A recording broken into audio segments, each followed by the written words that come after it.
সাম্মরিদুত যেন ওনারা নিজের বাড়ির জায়গায় ঈদ গরিত করেন Arkan army ra to na zayum ara barmar hukumat to na zayum ara din hari tari giye go hin de ara jate songa raile dile dai We need to intensify the humanitarian aid inside Myanmar. বাংলাদেশে একটা অনাকাঙ্ক্ষিত যুদ্ধ পরিস্থিতি পড়ে যেতে পারে সেই রকম কোনো পদক্ষেপ কি ভিতরে এই সরকারের পক্ষ থেকে নেওয়া হচ্ছে?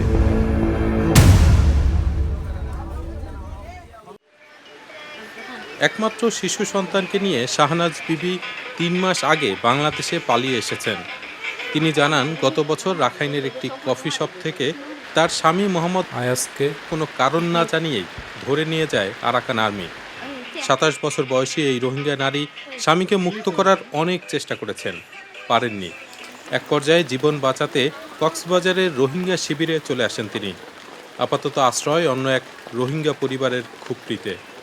এখন বার্মার হালত বেশি নাজুক এখন বার্মার হালতের মাঝে মানিয়ে কিছু শান্তি নাই মাল হতারে বিকি মঙ্গ গিয়ে মাইসুতু চলাফেরা করতে বেশি আকাকি হাম খরচ নাই ইয়াদ আছে বারিশ মৌসুম গিয়ে আরো নেলা গলা করি না পারে আমি আমার মিলিটারি হন জুলুম না বেগিন আরকান আর্মি জুলুম করে খাদ্য দুঃখার মানুষ চলাফেরা করতে দুঃখার মানুষ হমি গিয়ে এরা মানুষের মহম্মতারা দৌড়ি অকল ফেলার মানুষরে হন হসুরি সারা তোমার আছে বর্মা কমরে বাদ দিও খানা দিও তারারে আপে গজ্য ইন্দিল্লা মাতারা হয়ে দৌড়ি ফেলার বেড়াইন দৌড়ি ফেলালে বেড়াইন দে দুঃখা তাই তোরা মুরা হসা মাই ফাইন সুন্দর সুন্দর মাই ফাইন ধরে হিতার আদাসে যাইরে বিষয় নেই অকল ঘরের বেশি জুলুম হাত অকল ঘরের দাঁড়া দেখি ইন্দিল্লা।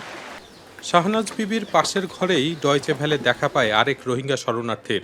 গুলিতে আহত অবস্থায় গত মাসে বাংলাদেশে এসেছেন দিন মোহাম্মদ। সীমান্ত পাড়ি দিতে দালালদেরকে কয়েক লাখ টাকা দিতে হয়েছে। আর খান আর্মি কলে মানুষ অকল ফারাতু নেলা দিদি গুলি মারি মারি ফারাতু নেলা দিয়ে নেলাই দেওয়ার বাদে তো আর গাম্মাদে গুলি করছে গুলি করানোর বাদে আর ফারাতু নেলাই দিয়া এড্ডাগত ইন্দরা দিয়ে আর এড্ডাগতুন গুলি মারি মারি মানুষ অকল নেলা দিয়ে ফারাতু বাইর করে দি বাদে ফারা কেসু ফুরাত দি ফিলিয়ে আর কেসু আর গদুয়ার আছে গদুয়ার ইনে দূরম মাদে জলহুড়ি গিয়ে জলহুড়ি বাদে এ দূরম মা তাই গিয়ে এড়াইয়ে গলতে নদে।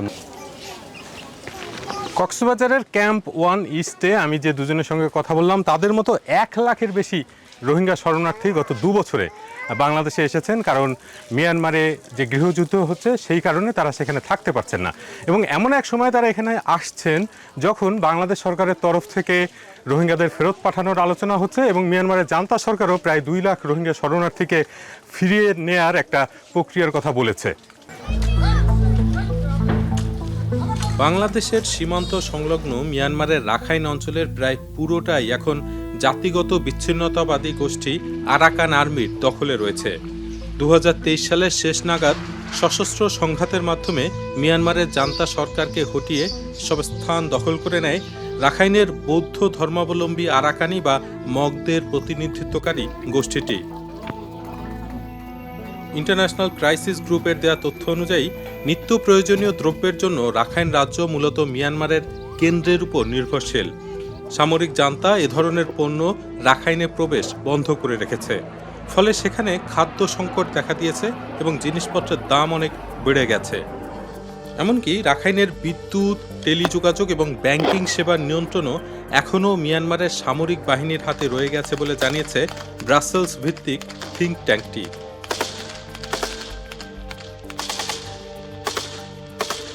আরাকানি বা মগদের সঙ্গে রাখাইনে বসবাসরত রোহিঙ্গাদের দীর্ঘদিন ধরে বিরোধ রয়েছে। কক্সবাজারের রোহিঙ্গা শরণার্থী শিবিরে বসবাসরত কয়েকজন ডয়চে ভ্যালেকে আরাকান আর্মির প্রতি তাদের অনাস্থার কথা জানান। আরাকান আর্মি স্যার না আরাফের যাই বলল না চাই কেন এখন ইতারা এখন মুহূর্তে জিন এখন আরাকান মা জিন আর আত্মীয় স্বজন যারা আছে ইতারা এখন নিরাপদ নাই, এখন জুলুমের শিকার। তাহলে আড়াই থারার আন্ডার খেঙ্গুড়ি করে তারা নিরাপদ দিবে দিয়ে আমার বিশ্বাস কি ফরমান তো কিছু নাই। সেখানে যদি জাতিসংঘ যদি একটু হারার চাই যদি হেলাপ করে বাংলাদেশে যদি বিশ্ব মিলি যদি জাতিসংঘ যদি হেলাপ করে আর নিরাপদ জানার মালের নিরাপদ দিয়ে আর অধিকার দিয়ে যদি পাঠাই বললো চাই আর 100% এখন যাই বললো প্রস্তুত। আরো যাই না আরো দিন হারি তারি গিয়ে গো হিন যদি আরো জাতিসংঘ আর ঘর বাড়ি বিড়া বাড়ি বেকিম ফাইলে আর ফুজিয়ে এখন আছে দিন বেগুন শান্তি করে যাই ফেললেন দিলে যাই আর বড় জিলে জমান একবার লো যাইব আবার মারি ভার করাইব হাড়ি ফেলের এখন আত্মীয় আছে দিন বেগুন হাড়াছিরা ঘরের তোদের জুলুম আছে তাইলে হারা যাইবা কিছু নাই। অতীত ও বর্তমান অভিজ্ঞতার আলোকে মিয়ানমারের জান্তা সরকার বা বিচ্ছিন্নতাবাদী আরাকান আর্মি কোনো পক্ষের উপরই আস্থা রাখতে পারছেন না রোহিঙ্গা শরণার্থীরা। রোহিঙ্গা গবেষক ও মানবাধিকার কর্মী রেজাউর রহমান লেনিন মনে করেন, রোহিঙ্গাদের আস্থার জায়গায় রয়েছে মূলত জাতিসংঘ। তারা সবসময় বলে এসেছে যে জাতিসংঘ আমাদের সাথে আছে, একমাত্র জাতিসংঘই তাদের সাথে পুরো সিন্স দ্য বিগিনিং, যখন তারা এই জেনোসাইডের সিচুয়েশন শুরু হয় 62 বা তারও আগে থেকে, Inception of the state, Myanmar state থেকে তারা সবসময় জাতিসংঘকে তাদের পাশে পেয়েছে। এখন সমস্যাটা হলো আন্তর্জাতিক পরিসরে জাতিসংঘ কি আর সেই লেভেলের ইফেক্টিভ অর্গানাইজেশন আছে কিনা সেটাও অনেক নাগরিকদের কাছে প্রশ্ন।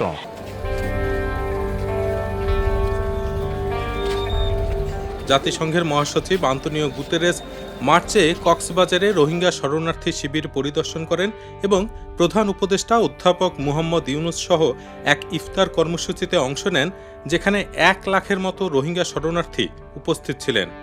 সেখানে প্রধান উপদেষ্টার এক বক্তব্যে রোহিঙ্গাদের দ্রুত প্রত্যাবাসনের প্রত্যাশার কথা শোনা যায়। আল্লাহর কাছে দোয়া করি, আল্লাহর কাছে মোনাজাত করি আজিয়া ইউনিট দিয়ে ব্যাগুনে মিলি যেন সাম্যর এই ঈদতে ফাইতান্ন সাম্যর ঈদত যেন ওনারা নিজের বাড়ির জায়গায় ঈদ গরিব করেন। বাংলাদেশ সফরে গুতেরেস রোহিঙ্গা প্রত্যাবাসনের পথ সুগম করতে মিয়ানমারে গৃহযুদ্ধ বন্ধ করার ও রাখাইনে অনুকূল পরিবেশ তৈরির গুরুত্বের কথা বলেন। It is absolutely essential to mobilize the whole of the international community, all the neighbors, not only Bangladesh, all the neighbors of Myanmar, to put pressure to make things move in relation to the need to find a solution starting by ceasing the violence and at the same time creating the mechanisms of dialogue leading to a true democratic solution in Myanmar that would naturally facilitate the return of the Rohingya refugees. At the same time, we need to intensify the humanitarian aid inside Myanmar to create the conditions for that return to be successful. And that is the reason why one of the discussions we had was about the possibility, if circumstances allow, to have also humanitarian aid channeled from Bangladesh. But that is obviously a matter that would require the authorization and the cooperation of the parties to the conflict. জাতিসংঘের তরফ থেকে পরবর্তীতে এটাও জানানো হয়েছে যে বাংলাদেশ থেকে মিয়ানমারে ত্রাণ পাঠাতে হলে অবশ্যই বাংলাদেশ সরকার ও মিয়ানমার সরকারের তাতে সম্মতি থাকতে হবে।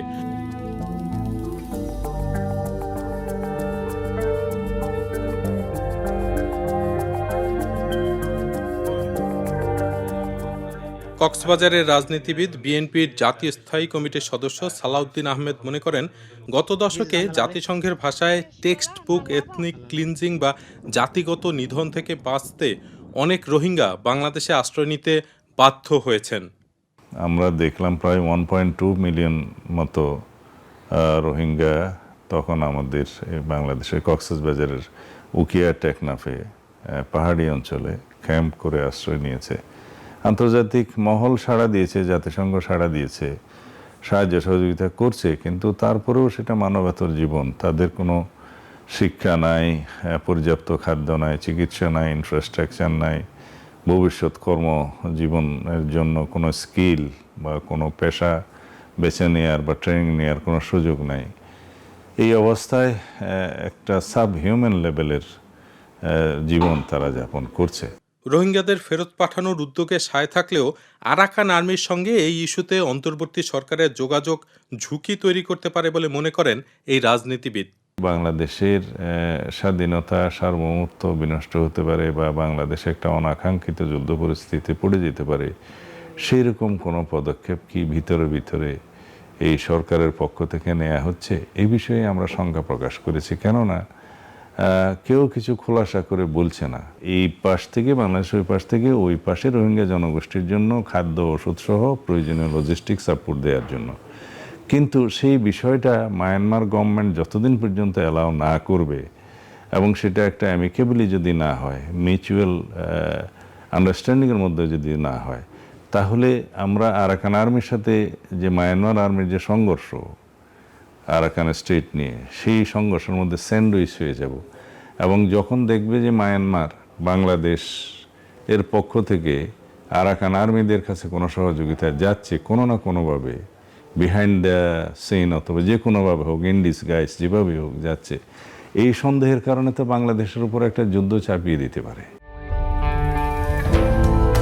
নিরাপত্তা ও কৌশলগত বিষয়ে গবেষণা পরিচালনা করা প্রতিষ্ঠান BIISS এর senior research fellow doctor Razia Sultana Rohingya ইস্যুতে বাংলাদেশকে জাতীয় ও আন্তর্জাতিক পর্যায়ে একটি অত্যন্ত জটিল পরিস্থিতির মধ্যে দেখছেন।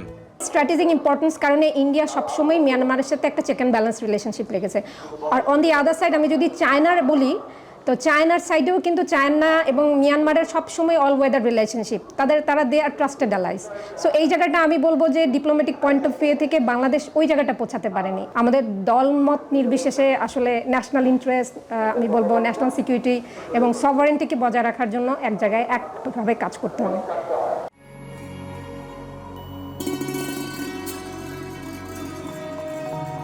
রোহিঙ্গা প্রত্যাবাসন নিয়ে রাজনৈতিক এই উত্তাপের মাঝে ভারত থেকেও রোহিঙ্গাদের বাংলাদেশে পুশিনের কথা শোনা যাচ্ছে। টেকনাফের শরণার্থী শিবিরে সম্প্রতি এরকম বেশ কয়েকজন রোহিঙ্গা শরণার্থী পৌঁছেছেন। তাদের একজন মোহাম্মদ সেলিম। বর্ডার গার্ড নাই, বিডিআর নাই, আর হাইলে শুধু বেসাব ছিল, বেসাবে গেট খুলে ওদের হাতে চাবি আছে, ওরা ঠালা খুলে আমাদেরকে পার করে দিছে। তো পার করে দেওয়ার পরে আমরা রাত্রে দিছে, তো আমরা তো আর রাস্তাঘাট কিছুই চিনি না, তাহলে আমরা এখান থেকে সিধা ধান খেতা ছিল, মাকই খেতা ছিল, ওই মধ্য থেকে আমরা এসেছি। এদিকে প্রধান উপদেষ্টা অধ্যাপক মোহাম্মদ ইউনুস রোহিঙ্গা শরণার্থীদের ঘরে ফেরানোর বিষয়ে আশাবাদ পুনর্ব্যক্ত করেছেন। তার সরকার এজন্য নানা পর্যায়ে চেষ্টা চালিয়ে যাচ্ছে বলে জানিয়েছেন তিনি। গত এপ্রিল মাসে ব্যাংককে বিমস্টেক সম্মেলনের সাইডলাইনে আলোচনার সময় মিয়ানমার সরকার প্রথমবারের মতো 1,80,000 রোহিঙ্গা প্রত্যাবাসন যোগ্য বলে ঘোষণা করেছে। রোহিঙ্গাদের প্রত্যাবাসনে ও আমাদের সীমান্তের নিরাপত্তা নিশ্চিত করতে মিয়ানমারের সরকার সহ সেখানকার বিদ্রোহী গোষ্ঠীর সাথে আনুষ্ঠানিক ও অনানুষ্ঠানিক যোগাযোগ রাখা হচ্ছে। আমরা যত দেশেই সফর করেছি, সব দেশেই রোহিঙ্গা সংকট মোকাবেলায় রাষ্ট্রীয় নেতা ও সরকারের প্রতিনিধিদের সঙ্গে আলোচনা করেছি, তাদের সহযোগিতা চেয়েছে। তারা ইতিবাচকভাবে আমাদের আহ্বানে সাড়া দিয়েছেন। জাতিসংঘের মহাসচিব গত মার্চ মাসে ঢাকা সফরকালে রাখাইন রাজ্যে মানবিক বিপর্যয়ের মোকাবেলার জন্য একটি ত্রাণ চ্যানেলের প্রস্তাব করেছিলেন। তিনি বলেছিলেন এই প্রস্তাবটি রোহিঙ্গাদের প্রত্যাবাসনে সহায়ক হবে। বিষয়টি প্রস্তাব পর্যায়ে রয়ে গেছে।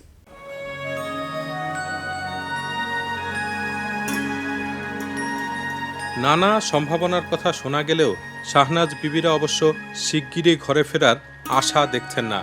আপাতত জনাকীর্ণ রোহিঙ্গা শিবিরে কোনোভাবে থাকার একটু ব্যবস্থা গড়ার দিকে মনোযোগ তার। অবসর সময়ে সন্তানকে পিতার ছবি দেখান তিনি, যিনি এখনও রাখাইনে কারাবন্দী। রোহিঙ্গা শরণার্থী শিবিরগুলো থেকে মিয়ানমারের রাখাইন রাজ্য একেবারেই কাছে। কোনো কোনো ক্যাম্প থেকে খোলা চোখেই দেখা যায় রোহিঙ্গাদের মাতৃভূমি।